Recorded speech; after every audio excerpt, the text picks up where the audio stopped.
What's up, guys? It's your host Spartanic Arts DXD back with another high school DXD related video. Today we have What If Issei Left, part 22. Y'all already know, bro. I mean, let's try to hit 400 to 500 likes for this absolute banger of a part. And if you guys want to know exactly when I upload / my upload schedule, click the little blue button right next to the subscribe button. Seriously, can't thank you enough for all the support. And once again, you know, I'm on the grind. You know, your boy ain't got no choice. You know what I'm saying? I was like, that's just how it goes. I was like, by the time my next video comes out is by the time I will be away on not really vacation, but we'll call it that. So yeah, I just wanted to let you guys all know that. I mean, just expect some more content coming. It's I'm not gonna stop uploading just from there. I'll have a couple things planned out. I gotta record a lot of videos before I leave. So yeah, thank you guys so much for the support, man. High School DXD episode 3 reaction is now out on Patreon. Thank you. Do appreciate that. But without further ado, let's go and thank my balance breakers: Aunt Lewis, Lachlan Yates, Jordan Patchow, Night Ammo, Refreak135, Unsainted Tiger, Ryan Monk, Keep Saying 21, Undefined Truth, VR Wolf, Dark Phoenix, ZQ2000, Shen Byun, Chaotic Raven, Mazaku, Dr_MLG_ is the bomb, Grimfire Shot Gamer, Jerry Vibes, Soresponder, Rob the King, Zero Fusion, and Notatrax. Thank you so much for becoming a balance breaker. Seriously, can't thank you guys enough. Once again, if you guys want to know my Discord, it's in the description below, as well as link to my community page, as well as literally like the first link in the comment section. So if you want to join the Discord, you can go ahead and that. But once again, let's go ahead and thank my Patreon members: Justin Branovich, Ryuga, Lachlan Yates, The Black Dragon Emperor, Brandon Dossett, Stripelanger, Mark Bacon, Sharklock, Jay Dawson, and Keffer Windsor. Thank you so much for becoming a Patreon member. Seriously, I cannot thank you enough. I really do appreciate it. High School DxD episode 3 reaction is out, and High School DxD episode 4 reaction should probably come out Monday, if you would like to know. So thank you so much for the support. We just hit 40,000 subscribers. Y'all thought I really wasn't gonna say nothing about that? Come on, bro. 40K, baby, pushing 40, bro. Now let's attack some more goals, bro. The next goal is 50K. 50K on this channel. By the time I get 50K on this channel, I'm gonna try to get 80,000 on Ampopowski. I'm getting that YouTube play button one way or another, bruh. All right. So thank you so much for the support, ladies and gentlemen. And without any further ado, let's go ahead and get into part 22. So we're picking up where we left off right when Seraphol and talking about this flashback that's going to happen. So we're going to go ahead and pick up. So now, flashback. Here we go. Was Seraphol gone back to the underworld?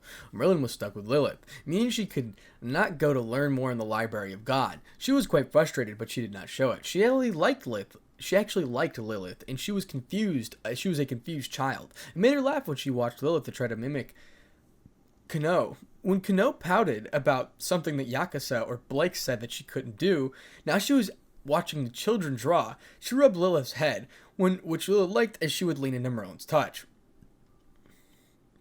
She pondered back to her former teammates. She knew most of them had children. The closet that she had a child was Arthur. The closest she had to a child was Arthur. But he was gone now, and his family continued on. She wondered if Lilith could fill that void again. She was not opposed to the thought of children. It was partially the reason she reverted to her true form, which was that of a child, and let it go to a womanhood. Now that fake adult body that had used back when that was her official body, allowing her to true body to age. But not many men interested in her back then. As she let the children draw, she approached Blake, who was painting something. She was curious about her past with Kuroka.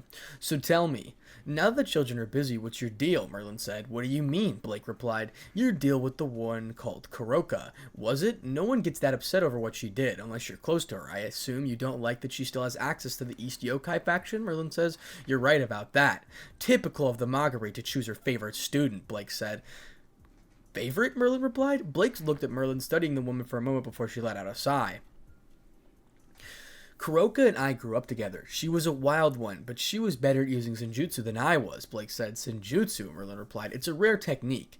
It's different from magic and sorcery since it stresses the importance of the chakra, generating blue flame in her hand, while it's similar yet different from the magic of demons and light of angels. It's a power to control the flow of life energy key in living beings. If one learns Senjutsu, they can excel at reading the flow of someone's aura, thus grasping their movements from a far distance to a certain degree. How interesting, but a pity, Merlin says. How so? Because it seems like I can't learn it, Merlin replied.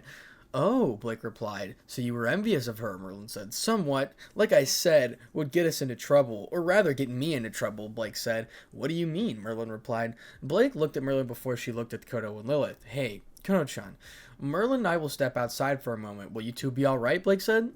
Okay, Blakey, looking up from her drawing, then going back to it. Lilith fidgeted a bit, looking at Merlin, which she understood. Issei had left. Seraphal had to leave, but she would be back. She felt a little afraid that Merlin would go too. In motherly tone, Merlin crouched down and rubbed Lilith's cheek and assured her, I will be gone for a few minutes and we'll just be outside that door. Do you understand? Merlin said. Lilith nodded in understanding and went back to her drawing. She stopped momentarily. She felt the Merlin give her a kiss on the top of her head.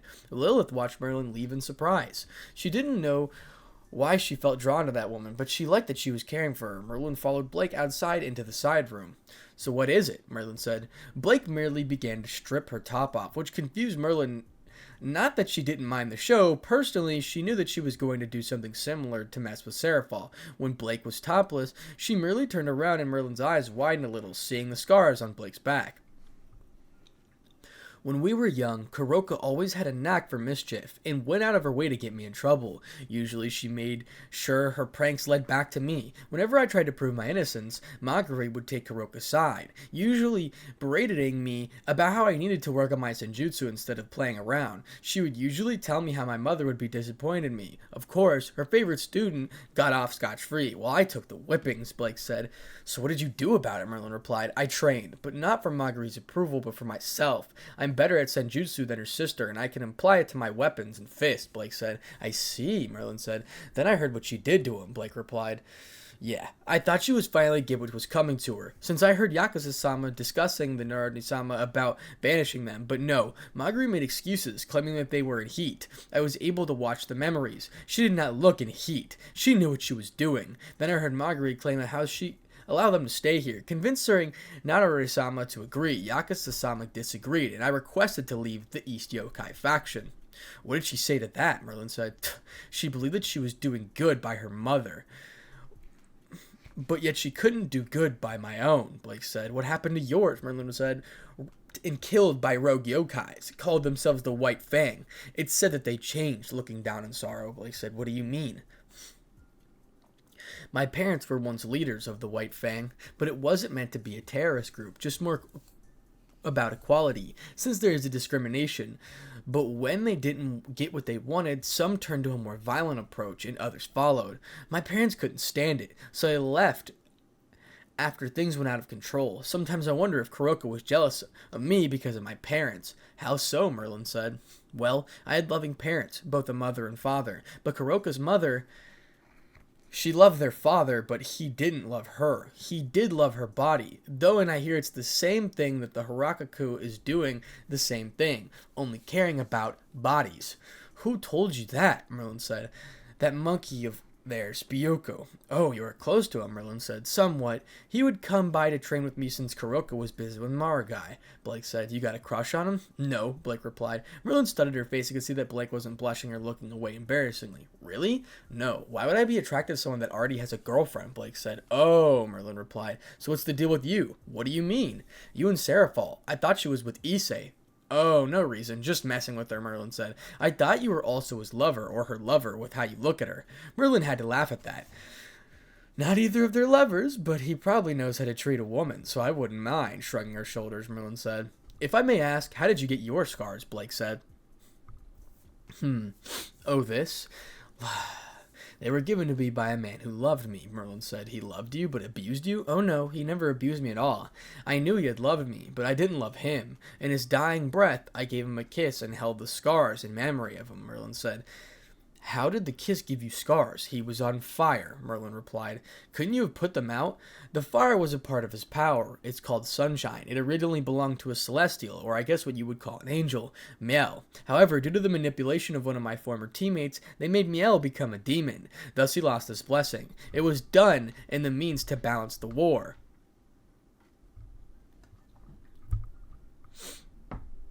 Since the demons lost their strongest warrior, Meliodas, my former captain, who fell in love with a celestial that I considered my big sister, Merlin said. Let me guess, your captain turned his back on the demons, and so your former teammate, Blake said. Gauther, Merlin replied. Gauther? They manipulated Miel to join the demons to balance out the scales, Blake said. Correct. Also, Miel was in love with Elizabeth as well. Elizabeth? Ah, she's the celestial that Meliodas fell in love with. Oh, Elizabeth also loved Meliodas, Merlin said. I see, Blake replied. We better get back. I told Lilith that we'd only be a few minutes. Right. Tell me, how would you react to Kuroka when she learns the truth, Merlin said. I'd laugh and tell her that she had it coming. I don't care if Marguerite tries to protect her favorite student. I actually like it here. Kano is very pleasant. I guess the way she speaks about Issei. I can get past his perverted attitude. What about you, Blake says. Well, I've been dormant for hundreds of years and need to get my power back. I would need a surge, and I think I could join a barrage. The evil piece may amplify it, Merlin said. So you would join Issei's. He reminds me of my captain, Merlin said. I see, Blake said. Well, time to head back. Leaving the room and heading back to where the girls were. When she entered, Lilith looked up like she gave a sigh of relief and got up to hug Merlin's leg. I told you that I would be back, Merlin said. Lilith drew something, tugging Merlin's hand. Come look. Merlin simply followed Lily to her drawing station and looked at Lilith through. It was rather crude drawing, but she would make out 3 people with all black hair. It took her a while to decipher who was in the picture. Is that me, you, and Seraphol? Merlin said. That's Oni-chan, pointing at the taller, long-haired person. That's Lilith, pointing at the shorter, long-haired person, and that's you, pointing at the taller, short-haired person. Merlin was not going to lie, but the drawing was horrible. But then again, Lilith is just a child. It's not like she was meant to be Picasso or an excellent in her first try. However, she did appreciate that Lilith considered drawing her in the short time that they have spent together. I like it, Merlin says, rubbing Lilith's head. Thank you. And I made this, Kono says, showing a slightly better drawing of a 9-tailed fox. Merlin looked quizzically, as it did not... He did not know what it was. It's Yakuza in her fox form. Well done, Kyono-chan, Blake said. Oh, she had never seen Yakuza in her fox form before. Come on, Kyono-chan. Let's go to your ka-chan, Blake said. Okay, as the two began to head out of the room. Merlin noticed how Lilith slightly deflated as she decided to ask what was wrong. You alright? Merlin said. Lilith doesn't have a ka-chan. She has an Oni-chan. Oni-chan, Lilith said. Really? She smiled to herself. Another opportunity if she got closer to Lilith. She could study her power more, and by extension, study Issei as well. Of course. She knew that Seraphol would call her an old lady, so why not take up the mantle? Well, if you want, if you ever feel comfortable with me, you can always call me your ka-chan, Merlin says. Okay, Lilith said, nodding as she was still a bit hesitant. Now, let's get this framed. I'm sure your Oni-chan would love to see it, which Lilith nodded, and Merlin took her hand to hand follow Kiyono and Blake so they could get a frame of the drawings. And that's the end of the flashback. I see. No wonder she doesn't like Kuroka, but I could see why she doesn't like Marguerite's decision, Seraphol said. Yeah, but to each their own, Merlin said. Yeah, so you're trying to be Lilith-san's ka-chan? Well, you are an old lady, so I guess it makes sense. She was thinking about how Lilith ran to hug her, when she returned to Kyoto and when she saw Merlin smirk. I knew you would call me that, Merlin said. It also explains the scars you have, Seraphol replied. Yeah, Merlin said. Well then, let's get dressed. It's lucky the girls are done playing and getting ready for lunch. Very well, Merlin said, standing up and dropping her robe, knowing Seraphol would look. Really? Seraphol said, deadpanning.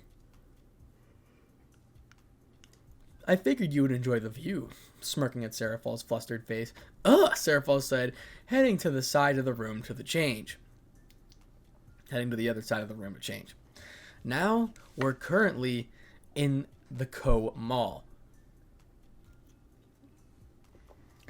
where we have to get updates on Rias and Irina, etc. So let's go ahead and start again.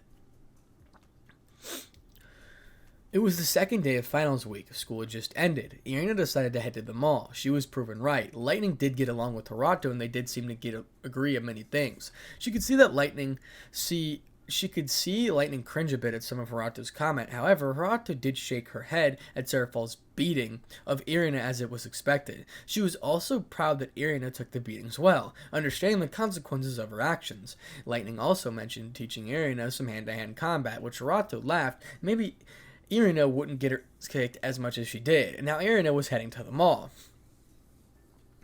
It was primarily to get away from the Gremory barrage, who seemed satisfied with the scar on her cheek. Hirato understood the reason for the scar on her cheek, same with the scar on Irina's left forearm. It didn't, however, stop their own issues at the school, but it gave Irina more moral support among the students from Rias's bullying. Irina did realize how much Orpheus was right about needing the blessing, as her luck with the students was better than the other girls. She knew Ross Visa was still handling papers and Tsubaki had nothing for her today. Now she was just wandering the mall, taking it as in the last week at Ko. She felt some demonic presence coming from the shop nearby. She was worried that the Gremory was around. She decided to check it out because she noted how the prisoners were not familiar to her. She came across the clothing store and tentatively walked in, noting how it was the employees that had a mock presence. "Thanks for coming. Hope to see you again," the random person said. Irina looked at where the voice came from and was shocked at seeing a familiar face. Even though her hair was down, it still held the familiar drill to its end. Irina walked up to the employee with a shocked face, who smiled first and her eyes widened in recognition. "Ravel?" Irina said. "Irina-sama?" Ravel replied. "What are you doing here?" Taking in Ravel's appearance, her hair was down. She looked a bit taller, slightly skinnier than the last time she saw her. "I work here now. You look good," Ravel says, taking in Irina's form, since she's an angel that had abandoned her twin tails for a ponytail. Her body was a bit skinnier, but also slightly toned thanks to the workouts given by Lightning. "I wouldn't say that. What happened to you?" Irina says. "Hang on a minute." Before she went to the back room and then returned with a busty purple-haired woman. "Irina-sama, this is Yubuluna-sama, my brother's fiancée. She's the manager." "I take it that you would like to speak with Ravel about what happened," Yubuluna says. Yeah, she has. Since she's left, I had no idea what happened to her. The other girls thought it was the clan issues," Irina said. "Well, you're right about that, since it's pertained to your betrayal of Issei," Yubuluna says. "I figured as much. There was a recording that exposed the infidelities at school," Irina said. "Come to the back and we'll talk. Calamine, you're up," Yubuluna said. Just then, a blonde short-haired woman came out to take over Ravel's spot as Yubuluna and Ravel walked into the back room. It took a moment for Irina to recognize you. "It's you," Irina said. "Excuse me?" Calamine replied. "Couple of years ago, you faced an exorcist that had twin tails with my hair color." "Yeah, how'd you know about that?" "Because I was the exorcist," Irina said. "Oh, small world. Can't believe what you girls did to Issei," Calamine says. "You and me both. I need to go," Irina said. "Yeah, no worries." Irina entered the back room to find Yubuluna looking with a neutral expression, and Ravel had a somber one. "So what happened when you left, Ravel?" "Well, to sum it up, I went to see the issue with my former clan." "Former clan?" Irina said. "When I got there, I had to ask for Lady Phoenix's permission to enter, which I found Sona-sama with Rukuro-sama and Tsubaki-sama waiting with Lady Phoenix and Oni-sama. Lord Phoenix was not there, as with Roval-sama elsewhere. I didn't know it at the time, but I had been caught, or rather, we had been caught," Ravel said. "Let me guess. Genshiro," Irina said. "That's what they said. But Issei-sama knew from the beginning because of his dragon senses. It didn't matter what we did because of our connection to Issei-sama. He would know when another male invaded his territories." "But how did you know it was Genshiro?" Ravel said. "Since you've been gone, and when we were all gone, Sona released an audio of an incident that occurred in our classroom. Issei's former friends tried to get back at Issei after Issei figured it out on our betrayal. He told them he was going to stop being perverted, so they wouldn't experience what he was going through, what they were putting him through. We were killing him. They decided that Issei was being ridiculous. Since it's a pervert, he had us. But they were unaware of the problem that they caused. They had recruited Genshiro to assist them in getting back at Issei. Do you know Maki Shizaki?" "No, I don't," Ravel says. "Well, she had been intimate with Genshiro. Sona explained that he used hormones to attract her. He asked her for her underwear and gave it to one of the perverted duo. They had one of them distract Issei at lunchtime and take him away from the classroom, and the others put the underwear on Issei's beef case. When Issei came back, lunch was almost over, and Maki accused Issei of taking her underwear. He didn't know what was going on until the classmate came back. Another student took Issei's briefcase to find the underwear, and Issei got berated, and beat on. Oh no, Ravel said. His former friends mocked him where Issei asked him if they knew about it. They didn't know what to say until Genshiro came along. Sona was there as well. Genshiro commented on Issei not being able to take a joke, and then Issei asked him about Azia. Of course, Genshiro was cocky, so he spilled all of it out for everyone to hear. That we replaced Issei and deceived him. As a result, Issei beat down his former friends, and Genshiro explained that he knew all along. Even what he did in his bedroom, his former bedroom. After that, Moriyama and Kadase found Issei in the park and told him everything, which they recorded under Akia's instructions. I guess you knew about this, looking at Yuba Luna. Yes, Riser-sama showed us Issei's memories that he showed in the meeting. Genshiro still got cocky at the meeting and Issei beat him down again. It made Genshiro the weaker dragon, since Issei had the dragon fall and bested him, Yuba Luna said. Also, Tanyan mentioned that Issei eliminated himself from our lives, unless something triggered a memory of him. Mine was firing from the Oppai Dragon. What about you? Ravel said. Well, Rosvisa-sensei mentioned to me about not being my childhood friend. Then I started to have dreams about having a family with Issei, but I could never see his face at the time. He would always ask me why I did it. I never understood what he meant, until Sona played the audio. Everything came to me like a flood, just hearing his voice, and it sounded so broken because of what we did. Yeah. You know, I was there for this trial. Genshiro's, I mean. They decided what to do with us. I've been banished from the clan and underworld. It was my father and brother that helped set this shop up.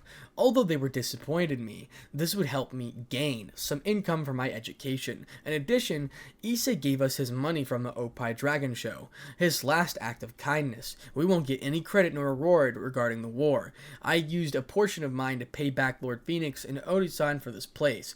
Didn't need to, but I wanted to, Ravel said. Oh, that's understandable. I probably will be banished from heaven after I gave up my angelhood, Irina said. What? You're giving it up? Ravel said. Yes.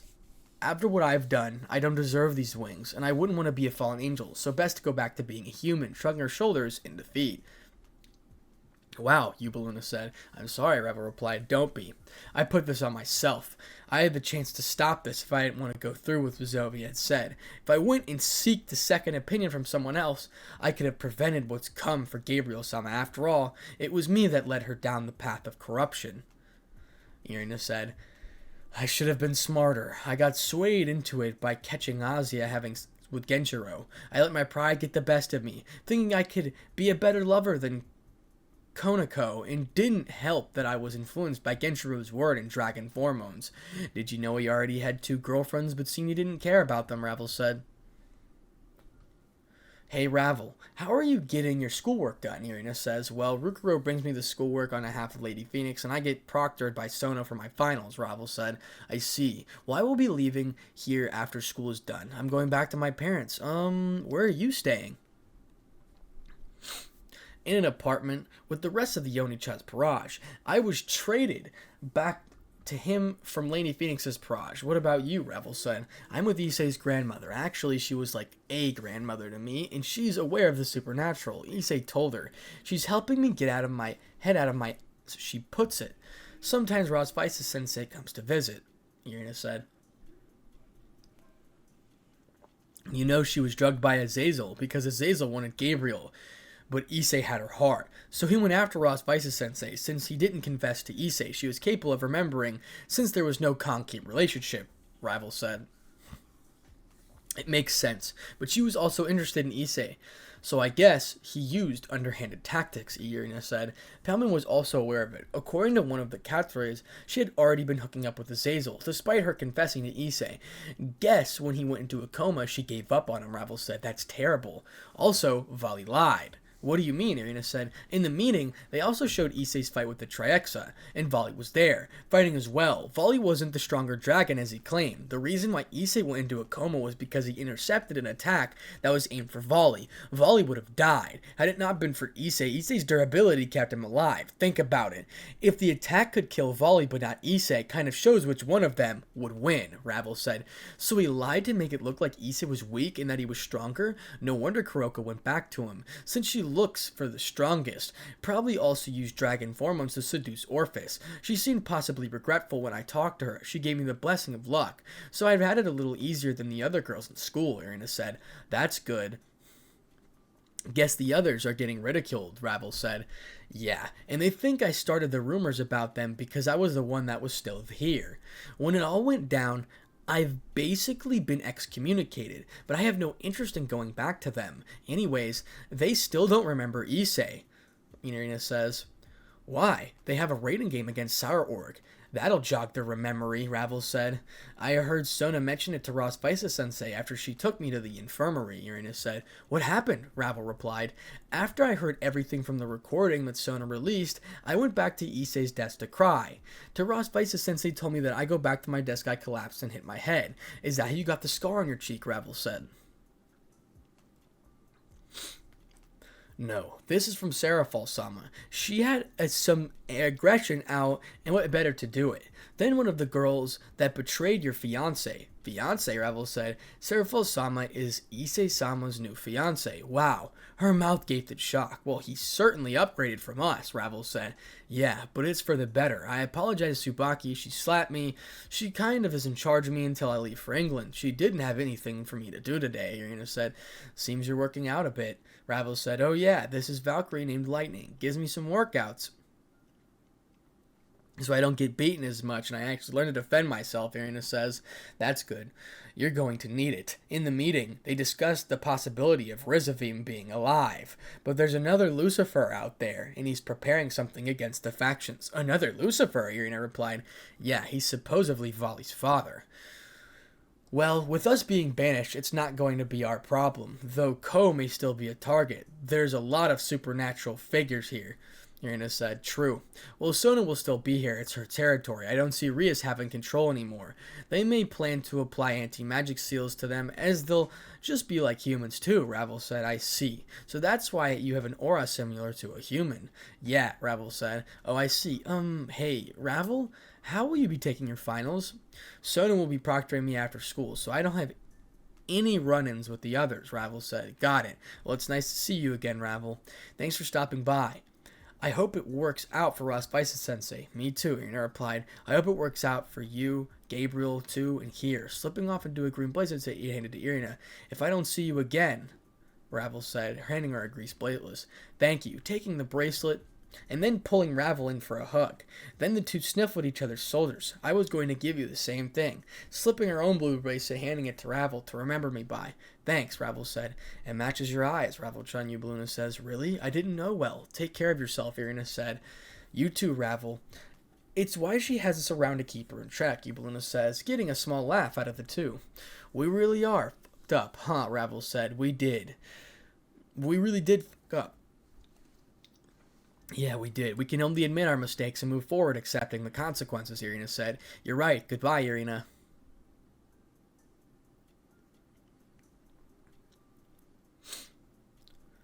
Bye, Ravel, giving her another hug. She was given a hug by Eubeluna, and the three walked out of the room. Carmine said, thanks for stopping by, giving a handshake to Irina. Maybe we can duel again one day. Maybe. She looked around and could tell that if the others of Riser's Barrage had been listening in. She gave a nod and walked out of the store, waving goodbye to Ravel one last time. Ravel waved goodbye as well. A tear rolled down each girl's eye, not knowing the next time they would see each other. When Irina left, she wiped the tear from her eye, feeling some closure, and continued to walk away. She felt a little better, looking at her new bracelet, giving as a moment of Ravel, until a voice called out to her.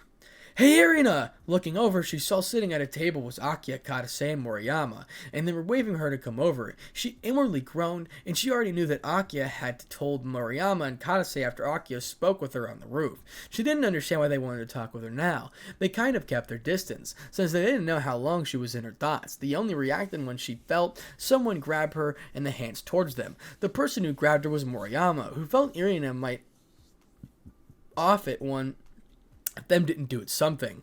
She was wrong, as Irina was contemplating about walking away before Moriyama grabbed her. Sit down, we just want to talk, Moriyama said, taking a seat, leaving the other one open beside her. With a sigh, Irina sat down. She didn't want to look at them in the eyes, so she looked at her hands in her lap. So I'm sure you are aware that Akiya told us that you admitted at cheating as well. I'm shocked that it flew over our heads. We also knew that you didn't rat us out to Rias. Why is that? Kadase said. Irina just remained silent. She didn't really want to talk about this again. They already knew what she did, so what did she have to gain? We don't mean to intimidate you, Irina. We're just curious about why you didn't save yourself from Rias, Moriyama says. I'm not trying to get any favors from you. If that's what you're thinking, I just didn't feel the need to justify myself to Rias and let her believe what she wants to believe. I'll be out of her hair soon anyways, Irina said. What do you mean? Kadase replied. I'm going back to my parents in England. What I was supposed to be here for isn't here anymore, and if they were, I'd still leave. So they can enjoy the life that I couldn't give them because of my infidelity, Irina says. Was it true what you said about Kiba and Gasper that day? Yes and no. Thus explaining again what she told the others in a small circle. Dang, really, Rias really is a bitch. Kadase says, drinking her smoothie, and Aki nodded in agreement. Yeah, I guess you could say that, Irina said. Her gaze never left her hands. So we won't see you after this week anymore, huh? Moriyama said, to which Irina nodded. The three actually felt bad for the girl, not as much as they did for Issei since she was part of the cause. They could see that she was trying to make amends, where Rias wasn't trying at all. You say that you did sword training with Kiba, Kadase said. Zenobia and I both did, explaining her past with her former exorcist, and she looked to her and trusted her judgment. Unfortunately, her last judgment call was going to cost her. Never knew you three were into swordsmanship. Why didn't either of you join the kendo club? We had other obligations, Irina said. She didn't want to get into a supernatural talks to why they were part of the ORC.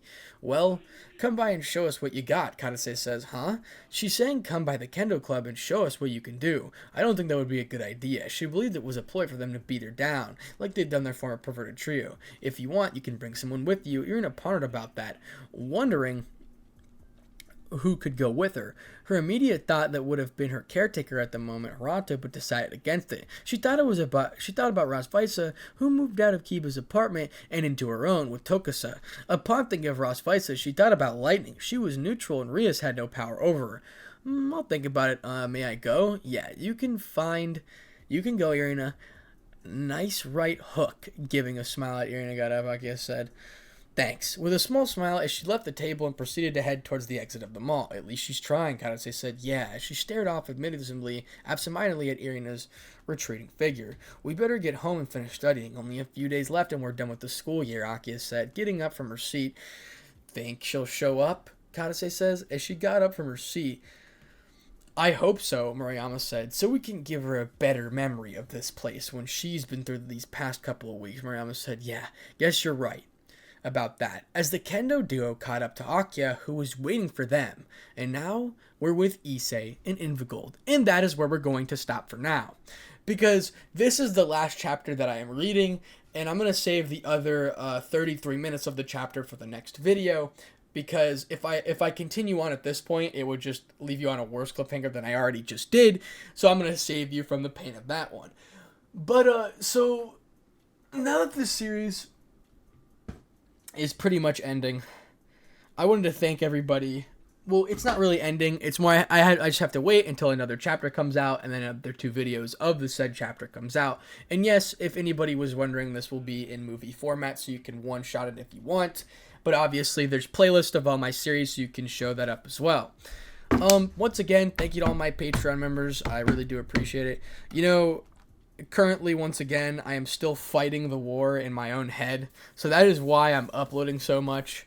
I gotta win it. I'm starting to win. I was like, regardless, you know, I mean, I just hit 40,000 subs. It's crazy. I have 62,000 subs on my other channel. I got 41,000 followers on my TikTok now. It is crazy. It's truly a blessing. But, you know, your boy's still working on himself, because I have to prepare for what's to come. And unlike everyone else, or unlike some people, I'm just not going to be, this time I'm going to face it. I'm going to face it head forward, you know what I'm saying? Like, I can't be a little pussy like I was beforehand. I was like, no matter how many muscles I put on myself, I was still mentally weak against other people. And you got to remember, you know what I'm saying? Because now I finally don't care about really anything except getting what I have to get done. So, I wanted to thank everybody for the support, because I don't know if I would have been able to get over things as fast if I didn't have this in the first place. So, thank you so much for the support. And obviously, if I didn't listen to David Goggins, I don't know if you know who this is, but look him up if you ever need some help. Look up David Goggins. I was like, he will get you to the place where you need to be. I mean, I'm reading books, guys. I don't read books, man. I was like, I usually don't read books. Obviously, I read a lot of fan fictions, but I'm not the most, like, I don't read all that time, and look where it got me. So, yeah, whatever the case, man, thank you so much for the support, ladies and gentlemen. 400 to 500 likes on this video is the plan. So, hopefully you guys did enjoy this video. This will be coming out tomorrow at Sunday around 6 p.m. And then, so yeah, thanks for the support, ladies and gentlemen. And without any further ado, Spartanic Arts, DXD, out.